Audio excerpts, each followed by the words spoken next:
እና የመጣሁት በባህር ነበርና ማለት ያው ስመጣ የሆነ ነገር ገጠመኝ። ማለት የሆነ ሰው ከዳኝና በቃ ማለት የሆነ ነገሮችን የማስተካከል አቅም አልቻልኩም። አሁን እኮ ምንድነው የተፈጠረው ነገር? የተፈጠረው ነገር ማለት ከቤት ስወጣ ማንም ጋር ሳልማከር ባለቤቴ ጋር ቤተሰቦቼ ጋር ሳልማከር ባለቤቴ ብቻ ተማክሬ ነበር የወጣሁት። እሺ ከዛ በኋላ ደንበር ስደርስ ባለቤቴ ከዳኝ ማለት አስገባልሻለሁ ያለኝን ብር ከዳኝና ደንበር ላይ እኔ ማለት ብሩን አስገባልሻለሁ ሂጂ ብሎ ደንበር ላይ ማለት ሳልማከር ዝም ብዬ ነበር የመጣሁት። የምን ድንበር ነው? በባህር ነው የመጣው። ከባህር ስትወጣ የደንበር የሚገባ ብር አለ። እሺ ከዛ በቃ ብሩን አስገባልሻለሁ ብሎ ነበር ከቤተሰቦቼ ጠፍቼ የመጣሁት። ከዳኝ። ያው ብቻ ቤተሰቦቼ እንደምንም አድርገው 4 ወር ጨርሼ በ5ኛ ወሬ ገባው ሳውዲ። ከገባው በኋላ በቃ ማለት ምንም ነገር አልፈልግም፣ በቃኝ ካሁን በኋላ ከዚህ የበለጠ ህይወት ምንም አይመጣብኝም፣ በሰላም ልጅ ላሳድግ በቃ ተውኝ አልፈልግም ምናምን ስል በቃ ማንኛውም ሰው ተነስቶ የኔን ችግር የሚረዳኝ የለም። ለአንድ ጊዜ እሺ ለአንድ ጊዜ በቃ ታዩ ልጃችሁን አብራችሁ አሳድጉ ምናምን። እኔ ደግሞ ምንም አይምሮዬ ሰላም አላገኛለ። በቃ አይምሮዬ ከምንም በላይ ተጎድቷል። ማለት ባመኑ ሰው መከዳት በጣም ከባድ ነው። ሴት ልጅ ደንበር ላይ 5 ወር መቀመጥ ማለት በጣም ከባድ ነው። የመጣበት ሰው ያውቀዋል። እና በቃ ማለት እኔ ምንም ነገር አልፈልግም ተውኝ ስላቸው እምቢ አሉ። በቃ አፋቱ ምናምን ብዬ ቤተሰቦችን እንትን ስላቸው ታይ በቃ አንድ ጊዜ ሻባቱ ምናምን አልከም ያለሽ ምንድነው ምክንያቱ? ማለት አልገባኝም። በሰዓት የተፈጠረው ከቤተሰቦቼ ስወጣ ተሸሽጌ ማንንም ሰው ጋር ሳልነጋገር ዝም ብዬ ነው ወጥቼ የመጣሁት። ማለት እሱ ጋር ተማክሬ እኔ ያስገባልሻለሁ ብሩን ብሎኝ። እሺ ከዛ በኋላ በቃ ደንበር ላይ ስገባ የለኝም ብሎ ካደኝ እኮ። በቃ የራስሽ ጉዳይ ነው ሐሳቡ ታወጪው ነው። አላቅም በቃ አላስገባም የለኝም ብሎ እሱ ካደኝ። ከዛ በቃ ዞሮ ያው እናቴ እንደምንም ብላ ነበር አስገባችልኝ። ከገባሁኝ በኋላ በቃ እኔ አልፈልግም ልጄን ላሳድግበት ተወኝ፣ ለራስህ ህይወትህን ምራ፣ እኔም ካሁን በኋላ ለራሴ መኖር ነው የምፈልገው ስለው እሱም እንዲያለኝ አልፈታም ብሎ ቤተሰቦቼ ደግሞ በቃ አፋቱ ምናምን ስላቸው ይሆነ አንድ ጊዜ እድል ስጪው ምናምን ይለኛል። ማርያምን ነው ማለት በጣም ነው የተጎዳሁት። በቃ ከምንም በላይ ባመኑት ሰው መከዳት በጣም ይከብዳል። በጣም ከምነግርህ በላይ ማለት በዛን ሰዓት ወጥቼ እኔ ሙቻለሁ። ማንም ሰው ችግሬን የሚረዳልኝ ሰው የለም። ማንም ሰው ማለት አይዞሽ። ስለዚህ አሁን ምንድነው በቃ ምን ማድረግ እንዳለብኝ በቃ ምን ማድረግ ነው ያለብኝ? እስኪ ምከረኝ። ማለት በቃ በጣም ይጨናነቃለሁ። ማንም ሰው የለኝም እዚህ ቦታ ላይ እከሌ ብዬ የማወራው የለኝም። እንኳን አይደለም እዚህ ሀገር ኢትዮጵያ እህትና ወንድም የለኝም። ለእናቴ እኔ ብቻ ነኝ ልጇ። በቃ ምንም ይሄ ነው ይሄ የማማክረው እህት ወንድም ምናምን የለኝም፣ ብቻዬን ነኝ። እና በጣም ብዙ ጊዜ በቃ ከማንም ጋር አልገናኝም፣ አለቅሳለሁ ምናምን። አይዞሽ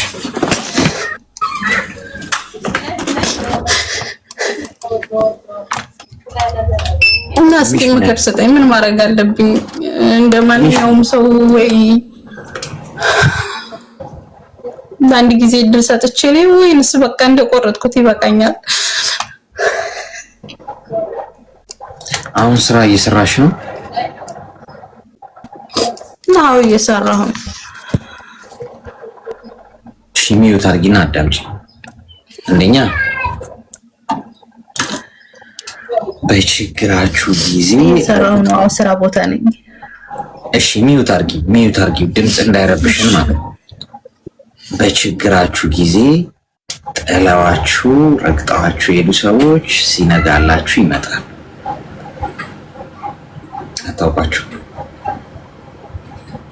አታውቋቸውም እነዛ ሰዎች አሁን አንቺ አታውቂውም እሱ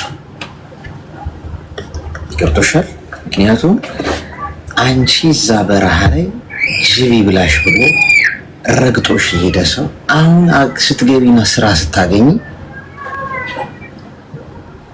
መጣ ፈልጎሽ አይደል? በዚህ ጉዳይ ማንም ቤተሰብ የማያገባውም ጓደኛ የማያገባውም ማንም አንቺ ያሳለፍሽው ምንም አላሳለፍም። አንቺ በሰው ሀገር በበረሃ ላይ ድንበር ላይ መከራ ስትጋፈጪ ማንም አልደረሰልሽም።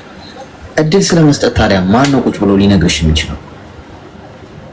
እድል ስለመስጠት የሚያወራው እኮ ምናልባት ቤቱ የሞቀ አልጋ ላይ ተኝቶ የኖረ ሰው እኮ አንቺ እዛ በብርድ ስትጠበሽ የሚደርስልሽ አተሽ ምትበይው አተሽ ስትማቅቂ አይዞሽ ብሎ እጅ ያልዘረጋልሽ ሰው ምን ችግር አለው? እድል ስጪው። እሱ በዛ ሰው ባንቺ ቦታ ቢሆን እኮ ሊያረገው አይችልም። ስትወድቁና አፈር ከደሜ ስትግጡ መተው ያላዩዋችሁ ሰዎች ስትነሱ አታውቋቸው። ይህንን አረጋግጠላችሁ። ትክክለኛ ውሳኔ ነው ደግሞ ያ። በምንም ተአምር በመከራዬ ጊዜ ዞር ብሎ ያላየኝ ሰው ስነሳና ክንፍ አውጥቼ ስበር ብሎ ሊያጨበጭብና መጥቶ ሊጨብጠኝ ሊሞክር ከሞከረ ሳቄ ነው የሚያመልጠኝ። ሰው እንደዚህ ነው። አያችኋል? ስትወድቁ ዞር ብሎ አያያችሁ። ከባድ ውሳኔ። አንቺ በረሃ ላይ ድንበር ላይ ብትደፈሪስ? አውሬ ቢበላሽስ? ባህር ውስጥ ሰምጠሽ ብትቀሪስ? ፍግም ትበል ነው። ይሄኔ ሌላ ሚስት ጠብሶ ነው እሱ። ከዛ ያንን ችግር ሁሉ አልፈሽ ስትሄጂ አንዳንዴ ግን ህሊና የአንዳንድ ሰው ህሊና በጣም ነው የሚገርመኝ። አትሊስት ሙቺ ብሎ ከተወሽ በቃ ለምን ኑሮ አይኖርም? አንቺ ሲያልፍልሽና ገንዘብ ስታገኝ ለገንዘቧ ደግሞ መጣይሽ። ማንም በህይወትሽ ሀሳብ እንዲሰጥ አትፈልጊ። ሁለተኛ ነገር ከጎንሽ ማንም ሰው እንዲኖር አትጠብቂ። ማንም ሰው የለኝም ስላልሽ ብቻሽን መፋለም ተለማመች። ብቻሽን መዋጋት ለመች፣ ለብቻሽ መቆም ለመች። አለቀ። ማንም አይመጣልሽ። ማንም የአንቺን ጦርነት አይዋጋም። ማንም የአንቺን ህመም አይታመምም። ለምን ብለው ይታመማሉ? ምን ያገባቸዋል? ለራስሽ ነው መቆም ያለብሽ። ብቸኛ ነኝ አትበሉ። ብቻዋን ነው ፀሐይ የምታበረው ለዓለም። ብቻዋን ነው ጨረቃ ደምቃ የምትታየው። የምን አጋዥ ፈለገች? ለብቻችሁን ጋይስ፣ ለብቻችሁ መሆናችሁን አጣጥሙት። ለብቻችሁ ውጡ፣ ግቡ፣ ስሩ። ከፈጣሪያችሁ ጋር ጸሎት እያደረጋችሁ የሚያምር ህይወት ኑሩ። ደስ የሚል የተረጋጋ ሰላም ያለው። አንድ ሰው እየበሰለ ሲመጣ ብቻውን እየሆነ ነው የሚመጣው። እድሜው እየገፋ ሲመጣ እና እየበሰለ ሲመጣ በነገራችን ላይ እየተነጠለ ይመጣል። ከሰው እየተነጠለ ለብቻው እየሆነ። አንዲት ሴት ወይም አንድ ወንድ ብቻውን ሆኖ ካያችሁት፣ ለብቻው ሲሰራ፣ ለብቻው ሲራመድ፣ ለብቻው ሁሉ ነገር ሲያከናውን ካያችሁት ያ ሰው ብቸኛ ሆኖ አይደለም፣ ማቹርድ ስለሆነ ነው፣ ስለበሰለ ነው ለብቻው የሆነ። ወይም ሴትም ትሆናለች ድራማ ስላልፈለገች ያቺ ሴት ለብቻው የሆነችው። ማስመሰል፣ ድራማ፣ ትወና ምናምን ስላልፈለገች በራሷ ላይ ማስተር ስላረገች ነው ለብቻዋ መሆን የመረጠችው እንጂ ሆይ ሆይ ብትል አጨብጫቢ አታጣም። በዙሪያ የሚከባት ሰው ሆይ ሆይ የሚል ትንሽ እኮ ማስመሰል እኮ ነው የሚጠበቅባችሁ። በነገራችን ትንሽ ስታስመስሉ ሰው ምን ያደርጋል? ስለዚህ እኔ እናት ማንም ይሁን ማን እድል ስጪው። እሱ እኮ እንዲኮ ነው ምናምን እሱ ያደረገውን ማንንም እሱ ላይ ጣት አይቀስርም። በነገራችን ላይ ከተበዳይ ጎን የሚቆመው አንድ ፈጣሪ ብቻ። ሰው ከተበዳይ ጎን ቆሞ አያውቅም። ፍርድ ቤት እንኳን ብትሄዱ እውነት የለም ታውቃላችሁ። ፍርድ ቤት እንኳን ያለው ምንድን ነው? መረጃና ማስረጃ ነው። መረጃና ማስረጃ ካለ እውነትን ቁልቁል መቅበር ትችላለህ። ስለዚህ ተበዳይ በዳይ ሁልጊዜ ሄዶ ይንፈራፈራል፣ ያለቅሳል፣ እድል ስጡኝ ይላል፣ ይቅርታ ይላል ምናምን። ተበዳይ ግን ምን እንዳሳለፈ ማንም አይረዳውም። ገብቶሻል? ማንም ያንቺን ህመም አይረዳም። እዚህ ውስጥ አሁን የሚያይ ሰው ምን ችግር አለው እድል ብትሰጪው ይልሻል። ነገ መልሶ ተረማምዶብሽ ገንዘብሽን ገሽልጦሽ ተጫውቶብሽ እንደገና ሲሄድም መጥቶ እኮ አይዞሽ የማይልሽ እኮ እሱ ባንቺ ቦታ ቢሆን ምንም የማያረገውን እኮ ነው ምንም የሚለው። እድል ብትሰጪው እንዳትሰጪ በጭራሽ ይሄ ሞት ነው የፈረደብሽ። ስለዚህ ከጀርባ መወጋት ችግር የለውም፣ ያጠነክራችኋል። መልሳችሁ ግን እድል የሰጣችሁ እንደሆነ እንዲያርዳችሁ ነው እያመቻቻችሁለት ያለውን ሰው። ስለዚህ ጠንካራ ሁኚ፣ ለብቻሽ ቁሚ፣ ስራሽን ስሪ፣ ደስተኛው ጸሎት። አሁን ለምሳሌ ጠዋት ስትነሽ ጸሎት አድርገሽ ተመስገን ብለሽ ጀምሪ ቀንሽ። ማንም አይደውልሽ፣ ማንም ቴክስት ያደርግልሽ። ከዛ የስራ እስኬጁልሽን ተመልከች። ምንድን ነው የምሰራው ዛሬ? ይሄን እናደርጋለሁ። ከስራዬ ስጨርስ ደግሞ ትምህርት ከሆነ የምትማሪው ራስሽን ማነጽ፣ እውቀት ማግኘት ከሆነ ሶሻል ሚዲያ ላይ ገብተሽ ትምህርት የምታገኝበት ሁኔታ መፍጠር፣ አዲስ ነገር መማር፣ የሚያዝናኑሽ ነገሮች ማየት። በአጠቃላይ በህይወትሽ ውስጥ እስኬጁልድ ከሆነ እያንዳንዱ ሰዓት ለነገር ጊዜ የለሽ፣ ለብቸኝነት ጊዜ የለሽ። ሰዓቱ እኔ አሁን ምሳሌ ብነግርሽ በራሴ ይኸው እንዲቀልሽ በራሴ ምሳሌ ልንገርሽ። እዚህ ጋር አሁን ከአንቺ ጋር ነኝ አይደል? ደህና ዋሉ ብያችሁ ስወጣ የምሰራው ስራ አለ።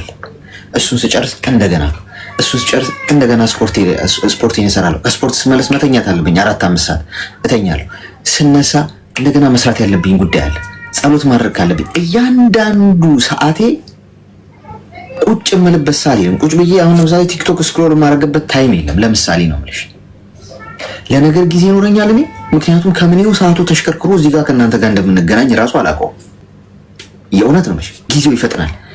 የሚፈጥነው ግን ምን ስለሆነ ነው? እኔ እያንዳንዱ ሰዓቴን ምሰራበትን ፕሮግራም ስላረኩበት፣ ቁጭ ብዬ ነገር ማስብበት፣ ጥላቻ ማስብበት፣ ክፋት ማስብበት ታይም የለም። እድሜም እንደዚህ ነው የሚሄደው አየሽ። ስለዚህ እከሌ እንዲህ ያለኝ ግድ አይሰጠኝም። መቼ ነው ያለው? ማን ያለው ነው የምለው። ጭራሽ ከሰው ነው መሰማው። እከሌ እንዲህ ያለህ ራሱ